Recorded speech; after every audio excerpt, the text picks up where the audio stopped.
last night was insane with 3 overtime endings. Also, Victor Wembanyama was doing magic on the court, and we got a bunch more from last night's spectacular games. So we gotta start with the best teams in the East and the West. With 3.5 minutes to go, this looked like a done deal for Minnesota. But watch what Jason Tatum does here. He cuts not for him, but to set a screen on Horford's man. This is winning basketball as Al is open and fires away to keep the Celtics alive in the game. They got some crucial stops in the finish as Jaylen Brown pokes it away from Edwards, and Derek White applied the pressure in the backcourt and got the offensive foul. All of this allowed Tatum to take over in the finish. First with this strong drive to the rim, and then this. Tatum takes it.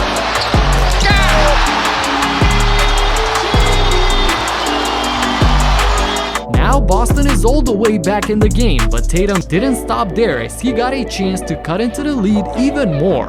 Now here's a key moment in the game. Follow Derek White here on the miss, beating everybody on the rebound to secure another possession for his team. And then the crowd explodes because Tatum down one, pushes off, passes to Horford, corner.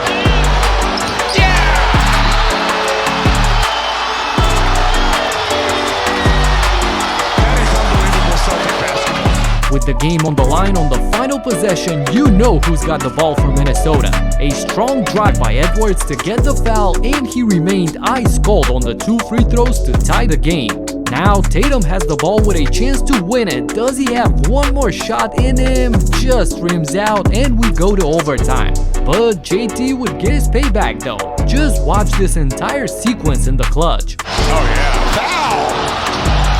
To the basket, he gets 2.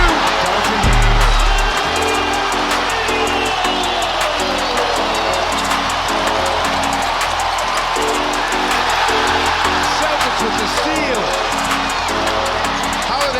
Tatum takes his time, knocks it down! This was the moment that broke the Timberwolves, as Boston would go on to win this thriller matchup that had a playoff type of vibe. The Celtics have now won 18 straight games at home. Unbelievable. We gotta go to Atlanta now for another wild finish. The Hawks were in trouble, down by 4 with less than a minute to go. But out of the timeout, look at the beautiful ball movement here zipping around the court, ultimately ending in the hands of Jalen Johnson, who slashes inside, dunks it, plus the foul. They get the stop on defense, and with 15 seconds to go out of the timeout, another beautiful play on the cut here by Trae Young going inside, and he gets fouled before the block.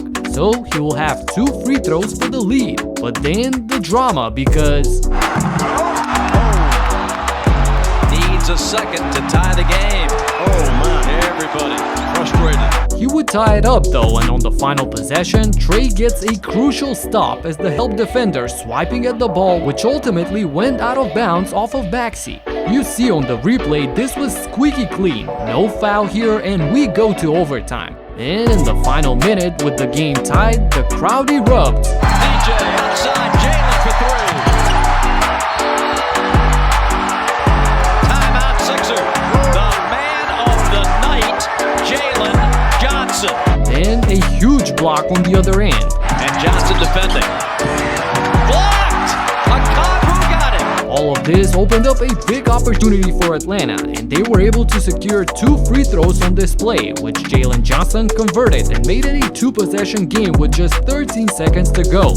This ultimately proved to be enough for the Hawks to secure the win in our second overtime drama. And we're not even halfway there, because what happened in this one will blow your mind. Watch this as DeRozan gets fouled on the loose ball. But on the replay, you see that he tries to sell this a bit too much. So the refs review the play, and the foul call against Houston still stands. But there's also a technical on DeRozan for flopping. What? So in a bizarre turn of events, the Rockets shoot the technical free throw, but the Bulls still retain possession. I've never seen this before. Anyways, Chicago was unable to score, which sets up this beautiful move in the clutch by one of my favorite players in the league. Will not use the timeout. Here's Jay Gould with the ball to tie the game. And this has been the guy that's really carried him in the second half. Yep. So your big time players are stepping up for the Rockets. And this is the thing that I hate about the NBA. This is out of the timeout, mind you. With a chance to win it, the Bulls get no movement and it's just 4 guys standing around watching DeMar DeRozan go one-on-one. DeRozan going to work from a lead.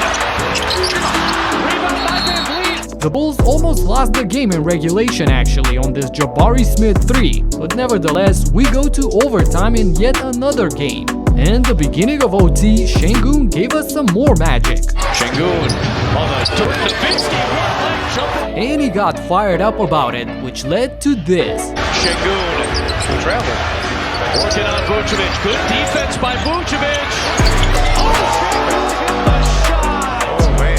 Unbelievable moves from Alperen, which got the Rockets a 5-point lead with 2 minutes to go. But then, when everyone thought that this could slip away from the Bulls, Zach LaVine comes up huge for Chicago. LaVine slicing through the defense. A minute 50 left, 2 to tie, 3 for the lead. LaVine a 3 for the lead. Big time play. Big time play. Rub the back lead. Then check out this chaotic sequence of events that send the fans into delirium. 5 on the clock. Alperen Şengün. Forced it up, tough shot, late the clock with more. Here comes Zach LaVine. Double, needs help. Here's DeRozan. To Kobe White for 3. What a game! And of course, another one of my favorite players that I made a video about this season puts the exclamation point on this thriller ending. I say that because this was enough for Chicago to hold on in this one, as admittedly they got very lucky with some misses from Houston that were open shots. Wow, these 3 games were too much for me, so let's catch a breather for a second with this amazing pass from Victor Wembanyama. 11th rebound, his 6th assist of the night. And the Spurs lead it by 17 here in Detroit. Wemby was incredible against Detroit, posting a triple-double in just 21 minutes. 21 minutes on the court for his 16 points, 12 rebounds, and 10 assists. And you see that he's toying with the Pistons. Going into fourth. See how they handle it. Pretty good, I would say. Yeah. Nice find, Jenny Osmond. This looked like he was playing at home on a mini hoop. Insane. The Pistons are slowly but surely starting a brand new losing streak of 6 in a row. So we'll see how far this one goes. And from one disappointment to another, I gotta show you how demoralized the Warriors looked in the postgame after losing by 36 from the Pelicans. You guys have been booed each of the last 2 home games. Obviously, you're not used to that. How do you handle that? You're supposed to lose sleep over it. Do you almost feel like that trade deadline coming up, they might have to make some major decision? If things stay the same, that's a definition of insanity, right? Keep doing the same thing, expecting a different result. So I think we're just lacking confidence right now. You get to a stage sometimes where you just kind of lose your belief. And that's what's happened right now with our team the last few days. We've just lost the spirit and the confidence that has to carry you. Man, this looks like Steve Kerr is losing this team, and the players look hopeless as Golden State is even getting far from the play-in zone. Absolutely nobody expected this to happen. Just like nobody saw the Jazz going on a wild 9-2 run, beating Philadelphia, Milwaukee, and now Denver in 3 consecutive games.